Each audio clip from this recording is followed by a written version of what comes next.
പോലും ആദ്യമായിട്ടാണ് കഴിഞ്ഞ കൊച്ചി നടന്നത് ഇവന്റെ പല പ്രശ്നങ്ങളുണ്ടായിരുന്നു. സെക്യൂരിറ്റി ഒക്കെ എങ്ങനെയാണ് ഈ പ്രാവശ്യം ഞാനല്ല കണ്ടക്ട് ചെയ്യുന്നത്, ഞാൻ സ്പോൺസർ ചെയ്യുന്നേ ഉള്ളൂ. Event management association, corporation and വ്യാപാരി വ്യവസായി സമിതി ഇവരൊക്കെ കൂടിയാണ് ഇത് നടത്തുന്നത്. ഞാൻ സ്പോൺസർ ചെയ്യാണ്.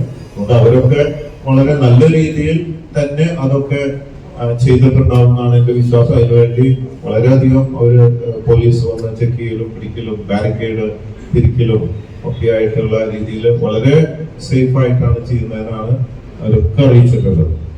പലപ്പോഴും കോച്ചുകളുടെ കൂടുതലായിട്ട് വിമർശനം വരുന്നത് സംസാര ശൈലിയാണ്. അതായത് രണ്ടർത്ഥം വെച്ചുള്ള രീതിയിലുള്ള സംസാരം. ഈടായിട്ട് തന്നെ ഒരു ഉദ്ഘാടന വേദിയിൽ വെച്ചിട്ട് ഒരു നടിയെ ഹണിറോസ് എന്ന നടിയെ കുന്തി ദേവിയായിട്ട് അഭിസംബോധന ചെയ്തെന്നുള്ള രീതിയിൽ കുറെ വിമർശനം വന്നിട്ടുണ്ടായിരുന്നു. അങ്ങനെ വരുന്നത് പൊതുവേദിയിൽ വെച്ചിരുന്നത് ശരിയാണോ? അങ്ങനെ രീതിയിലാണ്. അല്ല, അതിപ്പോ എന്താ ഓരോരുത്തര് ഞാൻ നടീന്ന് പറഞ്ഞുള്ള വെടിന്ന് പറഞ്ഞിട്ടില്ലേ. പക്ഷെ ആൾക്കാര് ഇൻഡയറക്ട്ലി ഞാൻ പറയാത്ത രീതിയിലേക്ക് മാറ്റി വളച്ചൊടിക്കുകയാണ്. അവര് ഒരു സ്ത്രീയാണ്, അവരായിട്ട് എന്താ യാതൊരു പ്രശ്നമില്ല.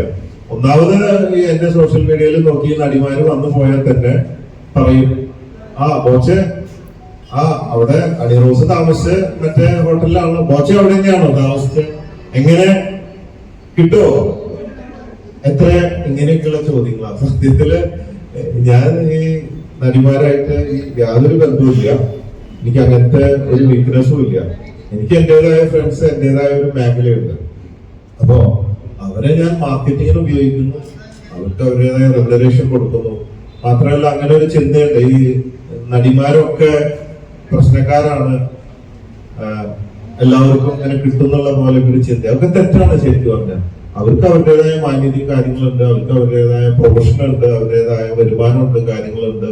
അല്ലാതെ ഈ വക പരിപാടിയായിട്ട് നടക്കാവുന്ന ഒരു എപ്പോഴെങ്കിലും ആരെങ്കിലും എവിടെയെങ്കിലും എന്തെങ്കിലും സംഭവിച്ചിട്ടുണ്ടാവും. പക്ഷെ എന്റെ അറിവില് ഈ പറയുന്ന പോലെയുള്ള ഒരു ചിന്തയല്ല.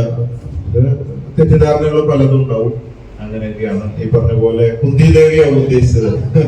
ഞാൻ കുന്തി ദേവിയെ വർണ്ണിച്ച് കുന്തി ദേവിയെ കുറിച്ച് മനസ്സിലാക്കിയപ്പോ അവരോട് ചില സാദൃശ്യമുണ്ട്, കഥയും കാര്യങ്ങളും വ്യക്തിത്വമൊക്കെ ആയിട്ട് ഞാൻ വർണ്ണിച്ചു.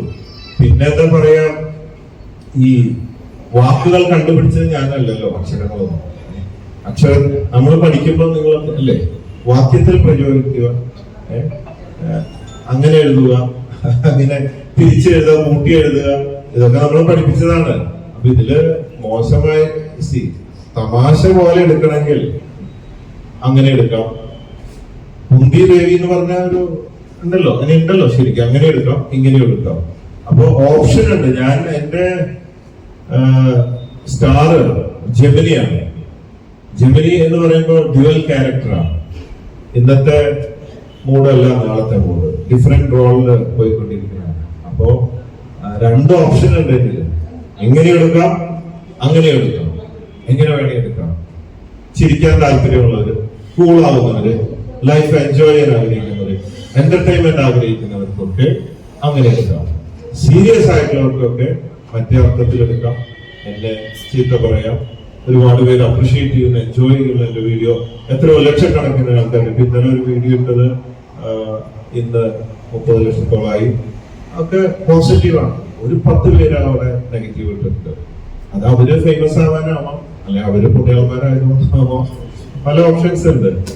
അപ്പൊ ഞാൻ എന്റെ അപ്പനുണ്ടായതല്ലേ, എനിക്കറിയുന്നതല്ലേ എനിക്ക് ചെയ്യാൻ പറ്റുള്ളൂ.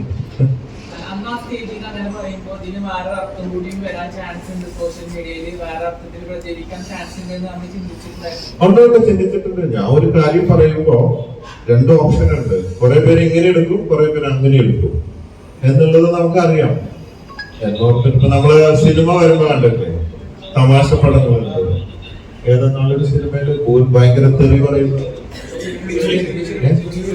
ചുരുളി. അപ്പോ തമാശ പടമുണ്ട്, സീരിയസ് പടമുണ്ട്. അത് ഓരോരുത്തരുടെ ചോയ്സ്. ഏത് സിനിമ കാണണം എന്നുള്ള ഒരു ചോയ്സാണ്. ഇവിടെ വലിയ ചോയ്സാണ്. ടിക്കറ്റ് എടുക്കാണ്ട് ഇടയ്ക്കിടയ്ക്ക് ഷോർട്ട് ഫിലിം കാണാം, ചിരിക്കാം, സന്തോഷിക്കാം. അങ്ങനെയുള്ളവർക്ക് വെൽക്കം. അതാണ് സോഷ്യൽ മീഡിയ അറ്റൻഷന് വേണ്ടിയിട്ടാണ് അല്ലെങ്കിൽ മാർക്കറ്റിംഗിന്റെ ഭാഗമായിട്ടാണ് ഈ സംസാര ശൈലി കൊണ്ടുവന്നുള്ള പല രീതിയിലെ സംസാരം വരുന്നുണ്ട്. മാർക്കറ്റിങ്ങിന് വേണ്ടി മാത്രമായിട്ടല്ല, മാർക്കറ്റിംഗ് കൂടെ അതിൽ സംഭവിക്കുന്നു എന്നുള്ളത് ഒരു ഗുണകരമായ കാര്യമാണ്. എനിക്ക് ഇപ്പൊ ഇതിൽ വരുന്നതിന് മുമ്പും ബോബി ചെമ്മണ്ണൂർ ജ്വല്ലേഴ്സും ഈ ഗ്രൂപ്പ് 162 വർഷത്തെ പാരമ്പര്യമുള്ള ഗ്രൂപ്പാണ്. ഞാൻ 4ാം തലമുറക്കാരനാണ്. കേരളത്തിൽ എല്ലാവർക്കും ഈ ബ്രാൻഡ് അറിയാം. മാത്രമല്ല 30 വർഷം മുമ്പ് കേരളത്തിൽ ആദ്യമായിട്ട് സൽമാൻ ഖാൻ ഹെലികോപ്റ്റർ തുടങ്ങി മമ്മൂക്ക, ലാലേട്ടൻ എല്ലാ നടന്നടിമാർക്ക് ഫസ്റ്റ് ഉദ്ഘാടനം ചെയ്ത എന്റെ കടയാണ്. അപ്പൊ അന്നേ തൊട്ടിട്ട് എന്നെ അറിയാം. ഈ സെലിബ്രിറ്റീസ് ഒക്കെ ആയിട്ടുള്ള കോർഡിനേഷൻ ഒക്കെ ഉള്ളതാണ്. അപ്പോ സോഷ്യൽ മീഡിയ ചെയ്തിട്ട് മാത്രം ഇന്നലെ ഞാൻ പൊട്ടി മുളച്ചുണ്ടായതല്ല ഈ ബ്രാൻഡും ഞാനും. പക്ഷെ ഇതുകൊണ്ട് സെയിൽസിനും മാർക്കറ്റിങ്ങിനും ഗുണമുണ്ട്. എനിക്കൊരു തമാശ, എനിക്കൊരു ടൈം പാസ്സാണ്. ഞാൻ തന്നെ നോക്കി ഞാൻ തന്നെ ചിരിക്കും, അതുപോലെ മറ്റുള്ളവരും ചിരിക്കും. എന്നെ കൊണ്ട് എന്തെങ്കിലും ഒരു ഉപകാരം മറ്റുള്ളവർക്ക് ഉണ്ടാകുന്നതുകൊണ്ട് എന്താ കുഴപ്പം, അല്ലേ? ഞാൻ